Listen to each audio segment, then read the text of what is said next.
गुलाब हवेली से कहानी की शुरुआत होती है, जहां आज सूरज की याद में शोक सभा रखी गई होती है। पूरे घर का माहौल उदास है और हर किसी के चेहरे पर दर्द और गम दिखाई दे रहा है। इतने में ईशा वहां पहुंचती है। ईशा की हालत बहुत खराब होती है, जैसे उसके अंदर अब हिम्मत ही न बची हो।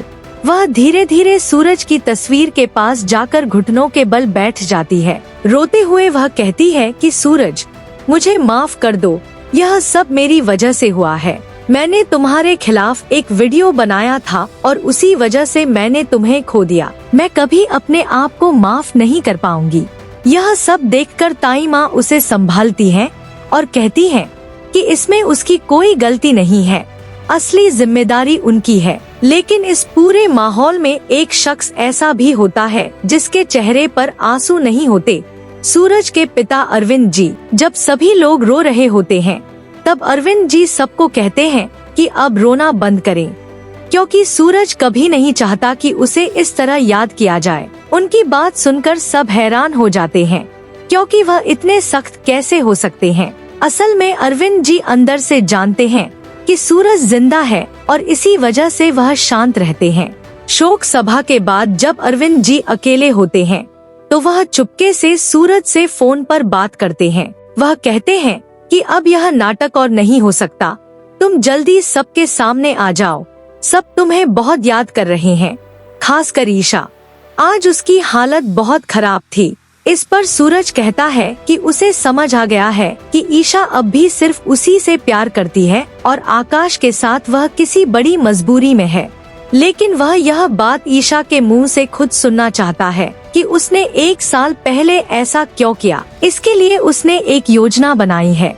अगली सुबह अरविंद जी सूरज की योजना के अनुसार ईशा को हवेली बुलाते हैं और कहते हैं कि उनके बेटे की आत्मा की शांति के लिए वह एक बार उस बाग में जरूर जाए जहां सूरज और वह पहले मिला करते थे। वह इसे एक पिता की अंतिम इच्छा बताते हैं। ईशा इस बात को मान लेती है और भारी मन से उस बाग में पहुंच जाती है। वहां की हर चीज उसे सूरज की यादों में ले जाती है और वह खुद को रोक नहीं पाती और फूट फूट कर रोने लगती है। आसमान की तरफ देखकर वह कहती है कि सूरज, मैं तो भगवान से भी लड़ पड़ी थी कि मुझे जिंदा क्यों रखा गया।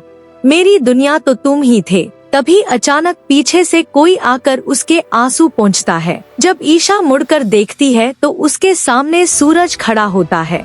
पहले तो उसे लगता है कि यह उसका भ्रम है, लेकिन जैसे ही वह उसे छूती है, उसे यकीन हो जाता है कि सूरज सच में जिंदा है। इसी पल ईशा सारी सच्चाई बता देती है कि उसकी शादी असल में सूरज से ही हुई थी, आकाश से नहीं, और वह किन मजबूरियों में यह सब हुआ था।